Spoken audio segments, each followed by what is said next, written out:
Hello, my name is Lewis and welcome to day 25 of Decktober. Today we're looking at a $75 budget Animar Soul of Elements deck tech. Animar says whenever you cast a creature spell, put a +1/+1 counter on it, and creature spells you cast cost one less for each +1/+1 counter on Animar.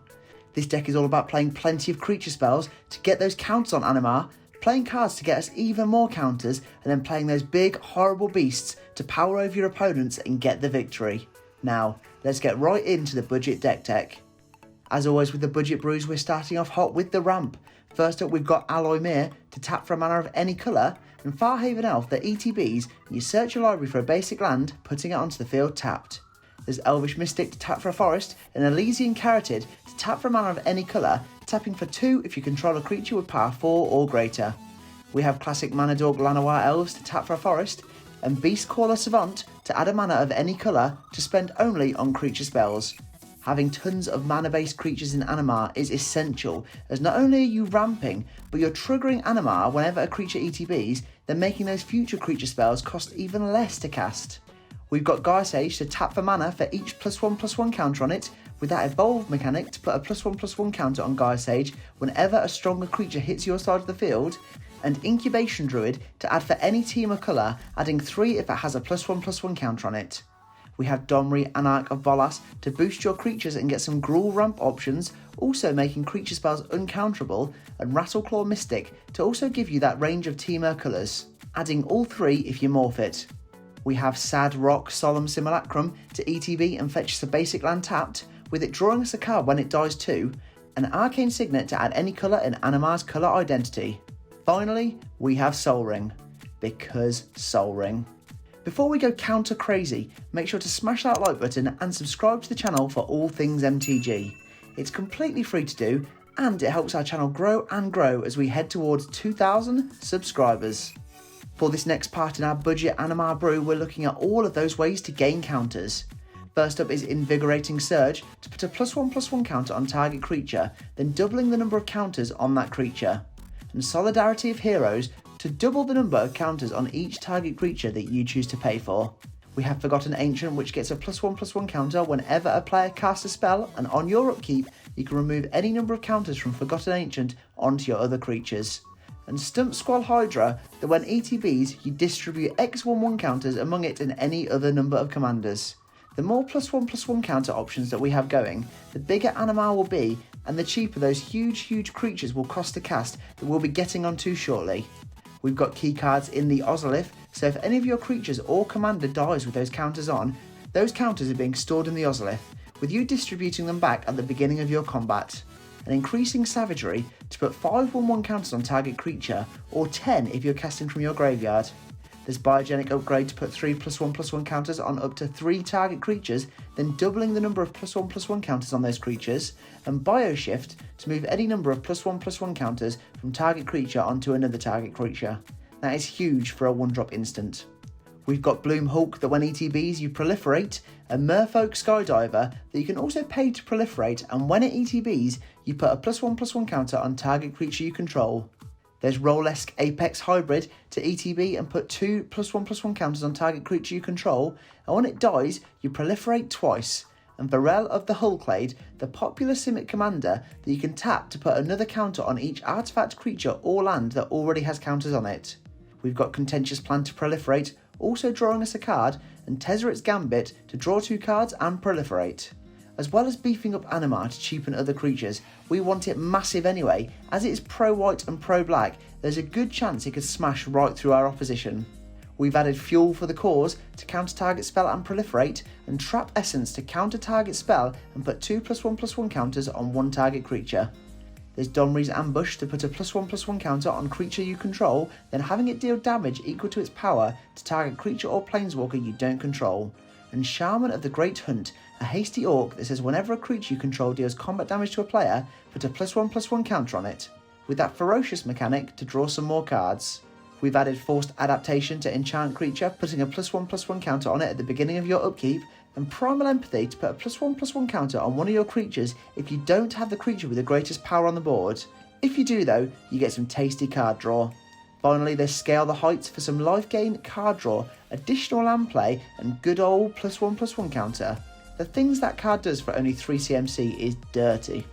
So we've seen all of the ways to gain counters, now let's look at the huge creatures we can cheat out thanks to Animar. First up is Apex Octosaur, that 12/12 that fights up to one target creature you don't control when it ETBs, with that enrage mechanic to have it keep on fighting. An Apex Devastator, a bit of a budget breaker in this deck, but when you can play this card for next to nothing thanks to Animar and then get 4 Cascade triggers, it's absolutely worth it. There's Ardsan of Kozilek with some creature recursion and Annihilator too. If Animar has 9 counts on it, then this card is completely free to cast. That is insane. And Silverclad Ferocidon, that when is dealt damage, each opponent sacks a permanent.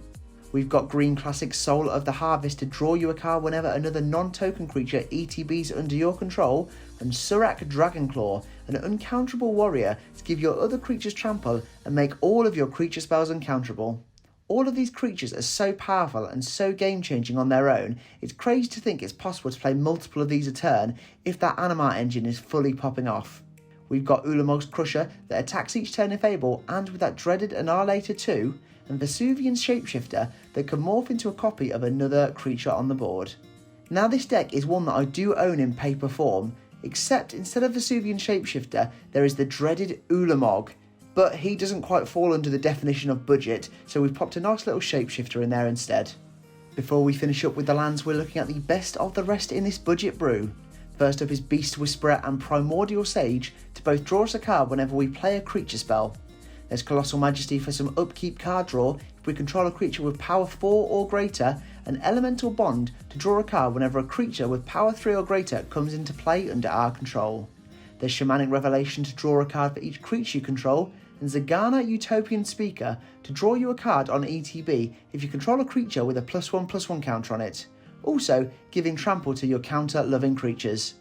We've got Inspiring Call to draw you a card for each creature you have with a +1/+1 counter on it, also giving those creatures indestructible, and Lifecrafter's Bestiary to scry one on your upkeep and allowing you to pay a forest when you cast a creature spell to draw a card. We've got Bred for the Hunt to draw you a card whenever a creature you control with a +1/+1 counter on it deals combat damage to a player, and Garruk's Uprising to give your creatures trample and draw you a card whenever it ETBs and you control a creature with power 4 or more, as well as every other power 4 creature that ETBs for you. For the last bit of card draw, there is Everwatching Threshold whenever an opponent attacks you with one or more creatures, and Rhythm of the Wild to make your creature spells uncounterable and giving those non-token creatures on the board a +1/+1 counter when they ETB, which you love to see. We have creature-based counter spells in Frilled Mystic and Mystic Snake. There is Fierce Empath that ETBs, allowing you to search your library for a creature with mana value 6 or greater, putting it straight into your hand, and Ronas's Monument to make green creature spells cost 1 less to cast, and whenever you cast a creature spell, target creature gets +2/+2 and trample until end of turn. We've got Temur Charm for a variety of counterspell, fighting or unblockable options, and Aqueous Form to make enchanted creature unblockable and scry 1. We've got Damage Master Warstorm Surge that says whenever a creature you control ETBs, it deals damage equal to its power to any target, and Rancor, that classic green enchantment to give creature +2/+0 and trample, with some lovely recursion when it hits the graveyard. Finally, for some Animar protection, we have Swiftfoot Boots to give it hexproof and haste. Now moving on to our final section, the lands. And first off here, we're starting off with the basics, of which there are 8 forest, 8 island and 8 mountain. We've got Commander Classics in Command Tower and Exotic Orchard to help fix our mana, and Evolving Wilds and Terramorphic Expanse to tap, sack and fetch us out some basic lands tapped. There's Frontier Bivouac to give us that Temur option, and Karn's Bastion to enable us to proliferate some more. We've got Llanowar Reborn to help distribute some +1/+1 counters, and Oran Reef the Vastwood to put a +1/+1 counter on each green creature that ETB'd this turn. There's Novigen Heart of Progress to put a +1/+1 counter on each creature who ETB'd this turn, and finally Skarg the Rage Pit to give a creature +1/+1 and trample until end of turn. Animar is an excellent and very, very fun choice to have at the commander table, and one that I think my playgroup are already a bit afraid of. Be sure to check into Decktober Day 26 tomorrow, where we'll be looking at another commander fresh from Innistrad Midnight Hunt. There we have it, that is the $75 budget Animar deck tech. Thanks for watching, and don't forget to smash that like button and subscribe to the channel for all things MTG. Check out our link tree in the description below for all of our social media and affiliate links. For now though, I am all tapped out, so I'll see you in the next video.